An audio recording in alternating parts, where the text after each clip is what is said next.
Hi all, ഇന്ന് നമ്മൾ ചെയ്യുന്നത് കഴിഞ്ഞ വീഡിയോയിൽ പറഞ്ഞ ബേബി ക്രോപ്പ് ടോപ്പാണ്. അപ്പോൾ ഞാനിതാ ഈ ഒരു ലേസ് ഇതിൻ്റെ താഴെയായിട്ട് വെച്ച് കൊടുക്കുന്നുണ്ട്. അതുപോലെ 4 പീസാക്കി കട്ട് ചെയ്തിട്ടുണ്ട്. അതായത് 2 മെയിൻ ക്ലോത്തും 2 ലൈനിങ് പീസും.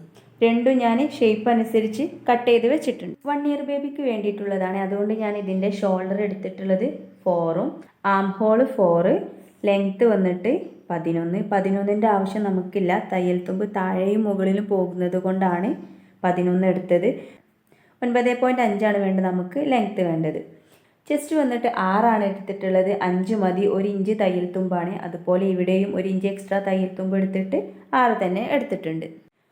ആദ്യം നമുക്ക് ഫ്രണ്ട് പോർഷൻ കട്ട് ചെയ്തെടുക്കാം. ഇനി നമുക്ക് നെക്ക് ഒന്ന് അടയാളപ്പെടുത്തി കൊടുക്കണം. അതിനു വേണ്ടി നമുക്ക് വേണ്ട നെക്ക് ഒന്ന് ഇവിടെ കറക്റ്റിലൊന്ന് അടയാളപ്പെടുത്തി കൊടുക്കുക. ശേഷം ഞാൻ ഈ 2 ആം ഹോളും ഒന്ന് സ്റ്റിച്ച് ചെയ്ത് കൊടുക്കുന്നുണ്ട്. അതായത് ഈ ആം ഹോളും അതുപോലെ മെയിൻ ക്ലോത്തും തമ്മിലൊന്ന് സ്റ്റിച്ച് ചെയ്ത് കൊടുക്കുന്നുണ്ട്. സ്ലീവ്ലെസ് ടോപ്പാണ്, അതുകൊണ്ട് ആം ഹോളിൻ്റെ 2 സൈഡും ഞാനൊന്ന് സ്റ്റിച്ച് ചെയ്തെടുക്കുന്നുണ്ട്. നെക്ക് അടയാളപ്പെടുത്തി എടുത്തിട്ടുണ്ട്. ഇനി നമുക്കിത് നമ്മുടെ മെയിൻ ക്ലോത്തിൻ്റെ നല്ല വശത്ത് നമ്മുടെ ലൈനിങ് ഇതുപോലെ വെച്ചതിന് ശേഷം ഒന്ന് കറക്റ്റാക്കി വെച്ചതിന് ശേഷം ഇതാ ഈ ഒരു ലൈനിൽ കൂടെ കറക്റ്റിലൊന്ന് സ്റ്റിച്ച് ചെയ്തെടുക്കാം. ഇപ്പോൾ നമ്മൾ നെക്കും ആം ഹോളും സ്റ്റിച്ച് ചെയ്തെടുത്തിട്ടുണ്ട്. ഇനി നമുക്ക് നെക്ക് ഭാഗം ഒന്ന് കട്ട് ചെയ്തിട്ട് ഒന്ന് മറിച്ചെടുക്കാം.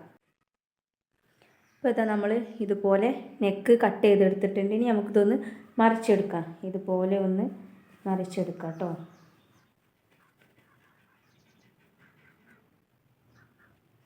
ഇനി നമുക്ക് ബാക്ക് പോർഷൻ ചെയ്തെടുക്കാം. ബാക്കിലും ഇതുപോലെ ഒന്ന് നെക്ക് അടയാളപ്പെടുത്തി കൊടുക്കാം. ബാക്ക് സ്പേസിൽ കുറച്ചൊരു ഓപ്പൺ കൊടുക്കുന്നുണ്ട്.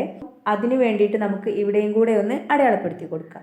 ഈ ഒരു ലൈനിങ് പീസിലാണ് കേട്ടോ നമ്മൾ അടയാളപ്പെടുത്തി കൊടുക്കേണ്ടത്.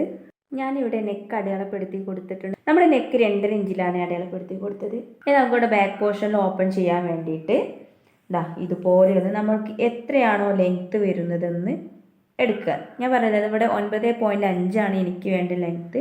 ഇവിടെ ഒരു ഭാഗം തയ്യൽ തുമ്പ് പോകുമല്ലോ. അപ്പോൾ ജസ്റ്റ് ഇവിടെ ഒന്ന് കുറച്ചൊന്ന് താത്തി വെച്ചതിന് ശേഷം കറക്റ്റായിട്ട് ഈ 9.25 ഒന്ന് മാർക്ക് ചെയ്ത് കൊടുക്കുക. ശേഷം ഈ 9.25 നിന്ന് ഒരു 2 ഇഞ്ച് ഇതുപോലെ മുകളിലേക്കൊന്ന് മാർക്ക് ചെയ്യുക. 2 ഇഞ്ചായാലും കുഴപ്പമില്ല, ഇനി 1.5 ഇഞ്ചായാലും കുഴപ്പമില്ല. ഈ ബാക്ക് പോർഷനിൽ എത്രയാണ് നിങ്ങൾക്ക് ഓപ്പൺ വേണ്ടത് അതിനനുസരിച്ച് ഇവിടെ അഡ്ജസ്റ്റ് ചെയ്യാം കേട്ടോ. 2 ആണെങ്കിലും കുഴപ്പമില്ല, ഇനിയിപ്പോൾ 1.5 ആയാലും കുഴപ്പമില്ല. ഇവിടെ ബാക്കിലൊരു ഹുക്ക് കൊടുക്കാനാണ് ഉദ്ദേശിക്കുന്നത്. അപ്പോൾ ഇവിടെ നിന്നൊന്ന് അടയാളപ്പെടുത്തി കൊടുക്കുക. ഇനി ജസ്റ്റ് നമുക്ക് സൈഡിലേക്ക് എത്രയാണോ ഓപ്പൺ വേണ്ടത് അതൊന്ന് ഇതുപോലെ ജസ്റ്റ് ഒന്ന് അടയാളപ്പെടുത്തി കൊടുക്കുക. ഞാനിവിടെ 3.5 അടയാളപ്പെടുത്തിയത്. ഇതുപോലെ ഒന്ന് അടയാളപ്പെടുത്തി. ഇനി നമുക്കിതൊന്ന് ജസ്റ്റ് ഇതുപോലെ ഒന്ന് കറക്റ്റിലൊരു ചതുരാക്കി വരച്ചെടുക്കാം കേട്ടോ. ഇങ്ങനെ ഒന്ന് ചതുരാക്കിയിട്ടൊന്ന് വരച്ചെടുക്കാം. ഇതുപോലെ ഒന്ന് ചതുരത്തിൽ ഞാൻ വരച്ചെടുത്തിട്ടുണ്ട്. ഞാനത് ജസ്റ്റ് റഫായിട്ട് വരച്ചതാണ് കേട്ടോ. നിങ്ങൾ ബിഗിനേഴ്സ് ആണെങ്കിൽ ഒരു സ്കെയിൽ വെച്ചിട്ടൊന്ന് കറക്റ്റിൽ വരച്ചെടുക്കണം. ഇനി നമുക്കിവിടെ എന്ത് ഷേപ്പാണോ വേണ്ടത് അതൊന്ന് ജസ്റ്റ് അടയാളപ്പെടുത്തിയെടുക്കുക. നമ്മൾ കട്ട് ചെയ്യുന്നതിന് മുന്നായിട്ട് ജസ്റ്റ് ഒരു പോയിൻറ്റും കൂടെ കണ്ടുപിടിക്കുന്നുണ്ട്. അത് മിസ്സായി പോയതാണ്. ഒന്ന് ഇവിടെ 1 ഇഞ്ച് ഒന്ന് അടയാളപ്പെടുത്തി കൊടുത്തിട്ടുണ്ട് കേട്ടോ.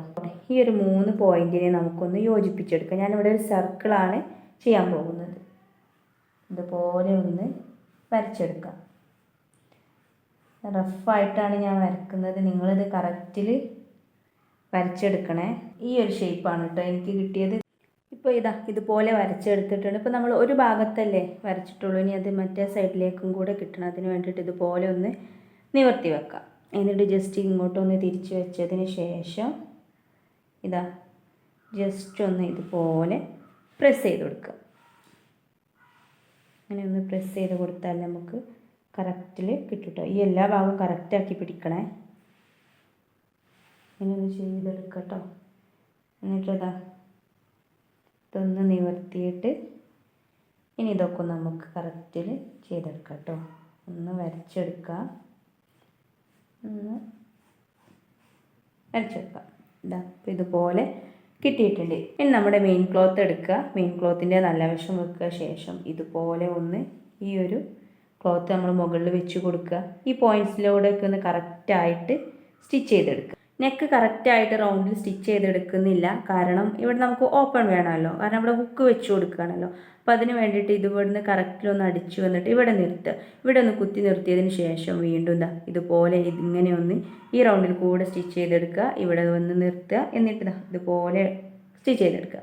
എന്നിട്ട് നമുക്കിതാ നമ്മുടെ ആം ഹോളും കൂടെ ഒന്ന് ഇതുപോലെ സ്റ്റിച്ച് ചെയ്തെടുക്കാം. അപ്പോൾ ഇനി നമ്മുടെ കട്ടിങ് ആണ് കേട്ടോ. സോറി ഗൈസ്, ഞാൻ വീഡിയോ ഓണായെന്ന് കരുതി കട്ട് ചെയ്ത് പോയി, പിന്നെയാണ് ഓണായിട്ടില്ല എന്ന് മനസ്സിലായത്. അപ്പോൾ നെക്ക് മാത്രമേ കട്ട് ചെയ്തിട്ടുള്ളൂ കേട്ടോ. നമ്മൾ മുന്നേ കണ്ടതാണല്ലോ. ഇനി ഇതാ ഈ ഒരു ഭാഗമാണ് ഇപ്പോൾ കട്ട് ചെയ്യാനുള്ളത്. അവിടെ ഇവിടേക്ക് നൂല് വലിഞ്ഞ് നിൽക്കുന്നുണ്ടാവില്ലേ. എനിക്കിഷ്ടം എന്താ അറിയോ, ലാസ്റ്റ് എല്ലാം കഴിഞ്ഞിട്ടൊന്ന് നൂലൊക്കെ റെഡിയാക്കാനാണ് ഇഷ്ടം. ചില ആൾക്കാർക്ക് അത് കാണുമ്പോൾ ഒരു വൃത്തികേടായിട്ടൊക്കെ തോന്നും. ഫസ്റ്റിലേ കട്ട് ചെയ്ത് പോവാൻ ഇഷ്ടമല്ല എന്നല്ല, അതിന് മടിയെന്ന് പറയാം. ഫസ്റ്റിലേ കട്ട് ചെയ്ത് തന്നെ ശീലിച്ചോളൂ, അതായിരിക്കും ബെറ്റർ. ഇനി നമുക്കിതാ ഈ ഒരു പോർഷനാണ് കട്ട് ചെയ്തെടുക്കേണ്ടത്. ഈ ഒരു റൗണ്ട് ഭാഗം ഇതുപോലെ ഒന്ന് കറക്റ്റിൽ ഫുള്ളായിട്ട് കട്ട് ചെയ്തെടുക്കാം കേട്ടോ. അപ്പോൾ ഇതാ വളഞ്ഞ് പുളഞ്ഞ് നമ്മൾ ടാസ്ക് കംപ്ലീറ്റ് ആക്കിയിട്ടുണ്ട്. കട്ട് ചെയ്തെടുത്തിട്ടോ. ഈ ഒരു സാധനം നമ്മൾ എടുത്ത് വെക്കുന്നത്, ഇത് നമുക്ക് ആവശ്യമുണ്ട് കേട്ടോ. നമുക്ക് ബാക്കിലൊരു ബോ ചെയ്യണം. അപ്പോൾ അതിന് വേണ്ടിയിട്ട് ഇതൊന്ന് മാറ്റി വെക്കുന്നുണ്ട്, കളയരുതേ. അപ്പോൾ ഇതാ ഇതുപോലെയാണ് കിട്ടിയത്. ഇനി നമുക്ക് ജസ്റ്റ് ഇതൊന്ന് ഇങ്ങനെ മറിച്ചെടുക്കാം. ഇതുപോലെ ഒന്ന് മറിച്ചിട്ട് എടുക്കാം. കാഴ്ചയിൽ നമുക്ക് ഈ ഒരു ഡിസൈന് കണ്ടാൽ ഭയങ്കര ടഫായി തോന്നെങ്കിലും സിമ്പിളാണ് കേട്ടോ. ഇതുപോലെയാണ് കേട്ടോ 2 ക്ലോത്ത് നമുക്ക് കിട്ടിയത്. ഇതൊന്ന് ഒതുങ്ങാത്ത ടൈപ്പ് ക്ലോത്ത് ആയതുകൊണ്ട് ഒന്ന് അയൺ ചെയ്തെടുക്കണം കേട്ടോ, എങ്കിലേ നമുക്ക് കറക്റ്റായിട്ട് കിട്ടുള്ളൂ. അപ്പോൾ അതൊന്ന് അയൺ ചെയ്തെടുക്കാം. അയൺ ചെയ്യുന്നതിന് മുന്നായിട്ട് നമുക്ക് ഷോൾഡർ ഒന്ന് അറ്റാച്ച് ചെയ്ത് കൊടുക്കാം കേട്ടോ. പിന്നെ രണ്ടും ഒരേ ടൈമിൽ അങ്ങ് അയൺ ചെയ്തെടുക്കാമല്ലോ. അപ്പോൾ ഇത് ഫ്രണ്ട് പോർഷനാണ്. ഫ്രണ്ട് പോർഷൻ ഇതാ ഇതുപോലെ വെക്കുക. നമ്മൾ മറിച്ചെടുത്തിട്ടൊന്നുമില്ല കേട്ടോ, സ്റ്റിച്ച് ചെയ്ത് അതേപോലെ തന്നെയാണ് ഇങ്ങനെ വെക്കുക. ശേഷം ഈ ബാക്ക് പോർഷൻ നമ്മളൊന്ന് മറിച്ചെടുക്കണം. മറിച്ചെടുത്തിട്ട് ഇതിൻ്റെ 2 ഷോൾഡറും ഇതുപോലെ ഇതാണ് നമ്മുടെ നല്ല വശം വരുന്നത്. ഈ നല്ല വശത്തിന് ഇത് നമ്മുടെ ബാക്ക് പോർഷൻ്റെ നല്ല വശമാണ്. നല്ല വശത്തിൻ്റെ ഇതുപോലെ ഉള്ളിലേക്ക് ഈ ഷോൾഡറിൻ്റെ ഉള്ളിലേക്ക് ഇതുപോലെ ഒന്ന് കയറ്റി വെച്ച് കൊടുക്കുക. എന്നിട്ട് ഇവിടെ ഒന്ന് കറക്റ്റ് ചെയ്ത് കൊടുക്കുക. അതുപോലെ ഈ ഒരു പോർഷനും നമ്മൾ ഇങ്ങനെ തന്നെ ചെയ്യുക കേട്ടോ. ഇങ്ങനെ ഒന്ന് ചെയ്തിട്ട് ഉള്ളിലേക്ക് വെച്ച് കൊടുത്തതിന് ശേഷം ഇവിടെ ഒന്ന് സ്റ്റിച്ച് ചെയ്തെടുക്കുക. സ്റ്റിച്ച് ചെയ്ത് അയൺ ചെയ്ത് വരാം. അപ്പോൾ ആൾ തന്നെ ആകെ മാറിപ്പോകും. അയണും സ്റ്റിച്ചിങ്ങും കഴിയുമ്പോൾ തന്നെ നമ്മുടെ ഡ്രസ്സിൻ്റെ ഇപ്പോൾ ഈ ഒരു കോലാണല്ലോ, ഇത് തന്നെ ആകെ മൊത്തത്തിൽ ചേഞ്ച് ആവുക. ഇപ്പോൾ അയണൊക്കെ ചെയ്ത് പ്രസ്സടിയൊക്കെ കൊടുത്ത് നമ്മുടെ ഡ്രസ്സ് കുട്ടപ്പനായി നിൽക്കുന്നുണ്ട്. ഇതാണ് കേട്ടോ ലുക്ക് വന്നിട്ടുള്ളത്. ഇനി ഞാൻ ചെയ്യാൻ പോകുന്നത് ഈ ഒരു ലൈസ് ഫ്രണ്ട് പോർഷനിൽ കൊടുക്കണം. അതുപോലെ ഞാൻ രണ്ട് ബോയും തട്ടി കൂട്ടിയിട്ടുണ്ട്. അതും ഇതുപോലെ ഒരു ബോയ് ഇവിടെയും ഒരു ബോ ഇവിടെയും വെച്ചിട്ട് കൊടുക്കുന്നുണ്ട്. ബോ മാത്രം പോരല്ലോ അല്ലേ, പോക്ക് 2 കുഞ്ഞു വാലും ഉണ്ട്. അപ്പോൾ ഈ സംഭവങ്ങളൊക്കെ ഒന്ന് അറ്റാച്ച് ചെയ്യണതിന് മുന്നേ ഒന്ന് ഷേപ്പ് ചെയ്തിട്ട് നമുക്ക് സൈഡുകൾ രണ്ടും ഒന്ന് അറ്റാച്ച് ചെയ്ത് കൊടുക്കണം. അപ്പോൾ ഇതാണ് നമ്മുടെ ടോപ്പിൻ്റെ ഫൈനൽ ലുക്ക് കേട്ടോ. ഇതൊരു വെഡ്ഡിങ് ഫംഗ്ഷന് വേണ്ടിയിട്ടായിരുന്നു കേട്ടോ. അപ്പോൾ ഒന്ന് ആർഭാടായിക്കോട്ടെ എന്ന് കരുതിയിട്ട് 2 ബോയൊക്കെ സെറ്റ് ചെയ്തിട്ടുണ്ട് കേട്ടോ. ഇത് നമ്മുടെ ഡ്രസ്സിൻ്റെ ഫ്രണ്ട് പാർട്ട്. എല്ലാവരും ഒന്ന് ട്രൈ ചെയ്ത് നോക്കണം.